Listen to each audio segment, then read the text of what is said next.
Late Night Show with Andrew Dick, and welcome back to the show. Whew. What a night, what a night, what a night so far. Now, we have a special guest in the house. You see, in the beginning of the show, I didn't even say who's coming because I wanted to surprise you.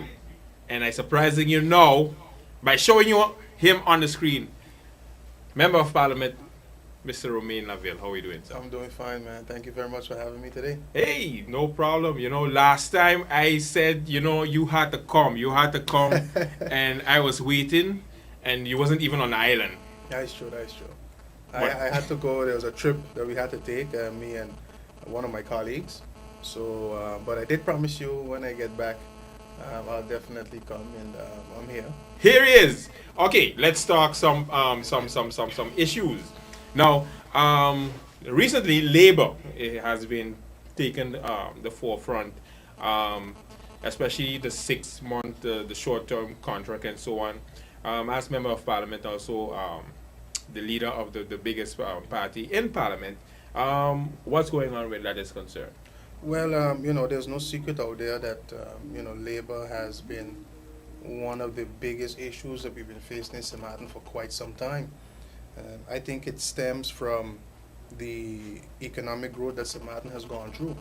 If we have to go back 15, 16 years ago after Hurricane Lewis, St. Martin has grown infrastructurally and also economically faster in a shorter period of time than different islands. The problem with that is the population didn't grow with it. So everything went up and people's salaries stayed the same.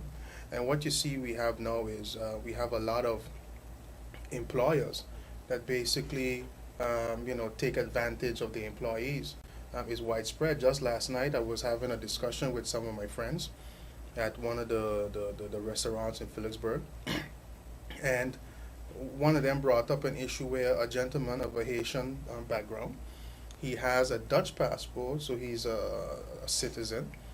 He's a security guard at one of the stores in town, and he fell ill and went by SVB and was out for a couple of days. And on his return back to work, he was fired. So there's other cases that if you read a newspaper, the saga that's going on with a well-known hotel on the island, where an individual was fired just by drinking a soda out of a fridge and where they were cleaning.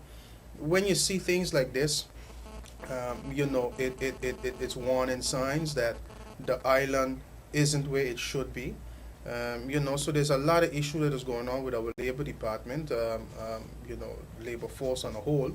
Just in a study that I received not too long ago, showed that there were an increase in employment in 2009, and there was also an increase in unemployment in 2009. When you look at those figures, you say to yourself, what is wrong? What is going on here on the island? So we have a lot of work to deal with. I think it's an opportunity for us, leaders in the position that we're in, to really sit down and ask ourselves, what do we really want to do to safeguard our people in St. Martin? I think the time has come, like any other different island, they have made sure to put policies in place that safeguard their own, that companies that come into the island that operate, that they would have a counterpart program that is set up, that their own people would be able to work under this manager, whether it's a hotel, casino, whatever industry it is that comes to the island. And in 3 years, the local person would become the head of that business. I think we have to start trying to look towards that area to safeguard our people. And basically, you know, those employers, they're good employers out there, but those ones that continue to abuse our people, I think we have to send a stern message to each and every one of them, whether it's by fines, whether it's by temporary shutdowns, but we have to send a signal that you cannot come to this island and basically build your wealth off the backs of the people and take them for granted. So we have a lot of work to do when it comes to the labor department. Our young men out there that are trying to find jobs that can't find jobs, our young women, are trying to make ends meet, and it's difficult. It's difficult. It's real difficult. It's a difficult time that we are going through in St. Martin, but we have to stand guard and we have to ask ourselves, where do we want to see the country? in the next 5, 10, 15 years if we continue on the track that we're going in. As you could see, we pick up the newspaper every day.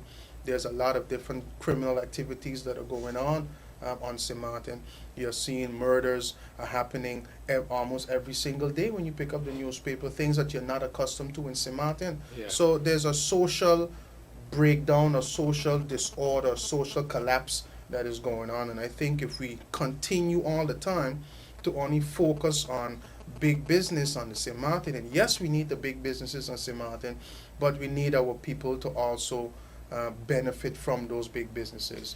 Now, I would say, where do we start now? Because we jump from labor to crime, but crime is such a broad scope. I mean, there's protection, police, and then there's actually the people, and people start with the whole social concept of crime. That's where it begins. The little fights in between, the beginning, the arguments, and then people go to the extreme, and then we have the robberies. But they're all linked. they are, of course, they are linked. But then where do we focus on to curb it? I think if we start by, and I spoke to Minister Duncan about this when he came to Parliament to discuss the crime issue in St. Martin. I think for far too long we've been trying to fight certain issues with a one-way approach. We cannot continue like that because it's not working. In order to be able to deal with the social issues of St. Martin, the departments have to work together, have to come together. The Justice Department, the Education Department, the Labor Department. A tighter relationship has to be built. For example, just look at the issue of a person wants to be able to have a business in St. Martin. That individual goes down to the chamber, they register their business, that information is there with the chamber. Now, when that person now goes to the Labor Department now to register employees that are working for that individual, does that person really truly go down to the Labor Department to say, listen, I have 10, 15 workers working for me? No, that's one point. Now, the second point is the collection of that business at the chamber, the monies that business made for government now. The tax office, now tax department. Does the tax department get the information that is inputted into the system at the chamber, that is inputted into the system at the Labor Department to be able to know exactly how much employees that are working, how much monies of taxes that should be collected? There's no link between the two. So what you have is you have employees that do not have SVB, that goes down to SVB to try to get their thing because they're sick. Monies is taken out from their salaries from the employer, but at the same time now there's no record in SVB or the Labor Department for this individual. So what I'm saying is we need to start linking the departments together to be able to fix this thing. Now, let's be honest. We have a huge breakdown in our immigration policy. One of the things that I spoke to Minister Duncan about, I said, how do you solve a problem where a guy is deported on Monday but comes back to St. Martin on Friday with a new passport for happy hour to go to Sagidal to enjoy himself? Now, when he comes into the immigration department at the airport, there's no record, there's no track because he has a new passport. So how do you know that this individual was deported? Because there's no link between the immigration, the police force, or even the census office. For instance, you come into St. Martin, Mr. Andrew Dick, you say you're going to stay at Romain Lavile's house, Waymart Hills number 26. How does that immigration officer know that there's a Romain Lavile living there at house number 26 in Sultry Ward? So we have to say to ourselves, if we want to fix these issues, it have to be a combination of different things. Now, we have an educational breakdown that is there. Now, when a child gets thrown out of school, where does that child go? That child sits on the side of the road. There's no second chance program really that is set up that could gear that child back into education. So what that child does, find themselves in all type of issues. You have a crime issue there. You go further with the labor. So all of them are intertwined as to why we have issues that are going on in St. Martin today. One of the biggest issues, and you touched it in the very beginning, when you ask me about the labor, is when you have a mother that is working 2 and 3 jobs. Now, let's not make any be surprised about people working 2, 3 jobs, because when I was growing up, people work 2 and 3 jobs, but they work 2 and 3 jobs because they knew where they wanted to go in a few years, and they geared their children and taught their children, listen, in order to achieve what you have to do, these are the sacrifices that you have to make. So you had a guy that worked at a casino, and also one that drove taxi or another job, and he was able to build his home, build his Yeah. apartments and so forth Yeah. with no Yeah. Yeah. stress, no strain. Yeah. Yeah. Now, today, you still have individuals working 2 or 3 jobs, but it's a need now, it's a necessity Yeah. to be able to live with the high cost of living that we have in St. Martin. So, mentally, that individual that leaves their job, um, come home at night so tired, cannot go over with the schoolwork with their child. That child has an educational breakdown, doesn't get the push from home, goes to school, doesn't follow up, doesn't compete with other kids. Subsequently, that child repeats, and consequently, that child eventually, if worst case scenario, gets thrown out of school. So it's an array of different issues that cause these things in St. Martin. And I think at the end of the day, if we are really serious to solve this problem, to give our people a second chance, in order to that they may be able to breathe again, we have to tackle the social issues. One of the things that I would like to see, and I'm championing it too as well, is to give young businesses in St. Martin the opportunity to get certain type of breaks, tax breaks, like the big businesses. What that does is, if you want to open a car rental or small business, Andrew, you can go down, you can get a 3 year tax break, and what that does is helps you to build your equity, helps you to be able to sustain yourself because you have your loans to pay and so forth, and therefore you can be a competitor amongst the other big businesses and so forth. So we have to really sit down and ask ourselves, what do we want for this country?